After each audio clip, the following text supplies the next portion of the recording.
Matur suwun. Menggah tata cara kaping gangsal anenggih atur palapuran saking Panawong Krida Darma katur ingkang dahat kinurmat Bapa Sukis sasana wara sumangga. Assalamualaikum warahmatullahi wabarakatuh.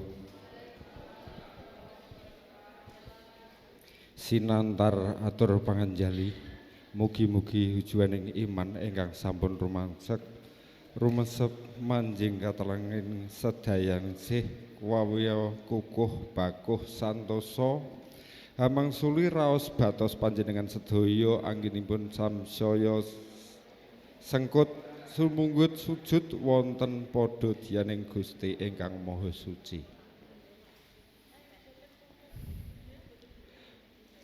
Pamoring kawulijengan karaharjan katentreman sih nugrahaning Gusti ingkang Maha Welas Maha Asih senantiasa langgeng tumanduk sumando sumanding lumantar lumuntur lumintir kajiwa kasarira dumateng jiwa nggo panjenengan sedaya dalasan kula Waradin sagung kaluwarga Waradin sagung dumadi rahayu raharja niskara satuhu. Kula nuwun ingkang dahat kinurmatan Pamong DPD Permadani Kabupaten Pati, para dwija Permadani saha dwija panggamping pawiyatan bergodo kaping 3 dasa kalih ingkang satuhu hambek welas asih kaswasih, para tamu kakung sinedan kakung putri ingkang boten kewawi sinebat kanthi piniji-piji ingkang satuhu dahat kalingga murdaning akrami, boten katalumpen dumateng sagiyaning para kadang siswa ingkang satuhu winengku bagya mulya.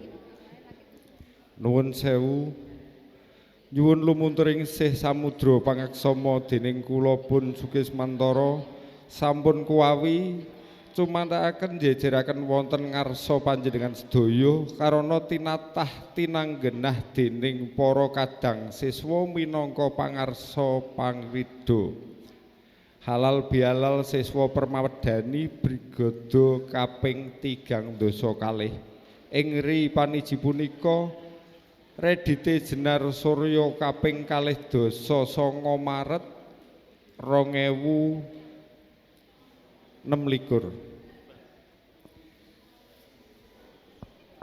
Keparengna kula anggampil saha anggempil kamardikan panjenengan sedaya ingkang katumben duwada pangandikan mangon oneng kalian kadang kinasih badhe atur palapuran laksaniting kepiyaan halal bihalal ing kaludangan punika. Hananing sadèrèngipun kalajengaken kula matur sumangga panjenengan sedaya kula dherekaken ngaturaken asma dalem Gusti ingkang Maha Agung sinartan ngunjukaken puji syukur alhamdulillahirabbil alamin parandene sampun kepareng-paring kanugrahan kawilujengan kebagaswarasan cihna ing kalenggan punika panjenengan sedaya dalasan kula kuwawi kempal manunggal hambabar bingar anggene halal bihalal wonten gedhong SKB punika kanthi manggih Basuki Yuwono Raharja nir ing sambikala selawat ugi salam tansah langgeng lumintu lumuntur dumateng jalma panilih titah paniti kasihaning Gusti mangnusa mustakaning bawana nun inggih Kanjeng Nabi Muhammad sallallahu alaihi wasallam ingkang sampun kuwawi nampi pustaka suci wahyuning Ilahi pinangka panundun pangiblating panembah. Purwakaning atur kula ngaturaken hambalang bagya wilujeng sinartan ngaturaken agunging panuwun ingkang tanpa pepindhan dening panjenenganipun sedaya sampun kuwawi nisihaken wanci klodhangaken wedal satemah saged anjenengi kepiak halal bihalal ing wedal punika Mugi kasekno anggenipun sami lelenggahan kanthi merda-merdikaning penggalih. Para tamu kakung sinahan kakung putri ingkang satuhu hambek luhuring budi. Keparengna atur pelaporan bilih kaleksanan acara halal bihalal punika inggih awit saking saiyek saeka sapraya saha guyub rukuning para kadang siswa ingkang sampun kaamping dening para dwija kuwawi nglunturaken sikep trirukun. Dumateng sagunging para dwija, para panawang krida, sumrambah para kadang siswa, kula ngaturaken matur suwun.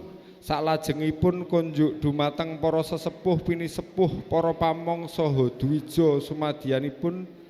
Para kadang siswa ngaturaken sugeng riyadi setunggal sawal kanthi atur sugeng riyadi minal aidin wal faizin ing wulan setunggal sawal 1447 Hijriah punika.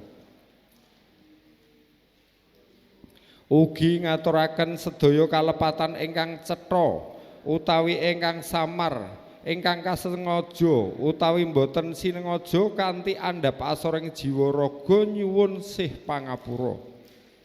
Kejawi saking punika sagunging siswa nyuwun pangestu mugi-mugi widagda kang sinedya saha jumbuh ingkang sami ginayuh lulus rahayu nir ing sambikala. Wusananing atur nglenggono bilih kepyaking halal bihalal punika tartamtu kathah kekiranganipun.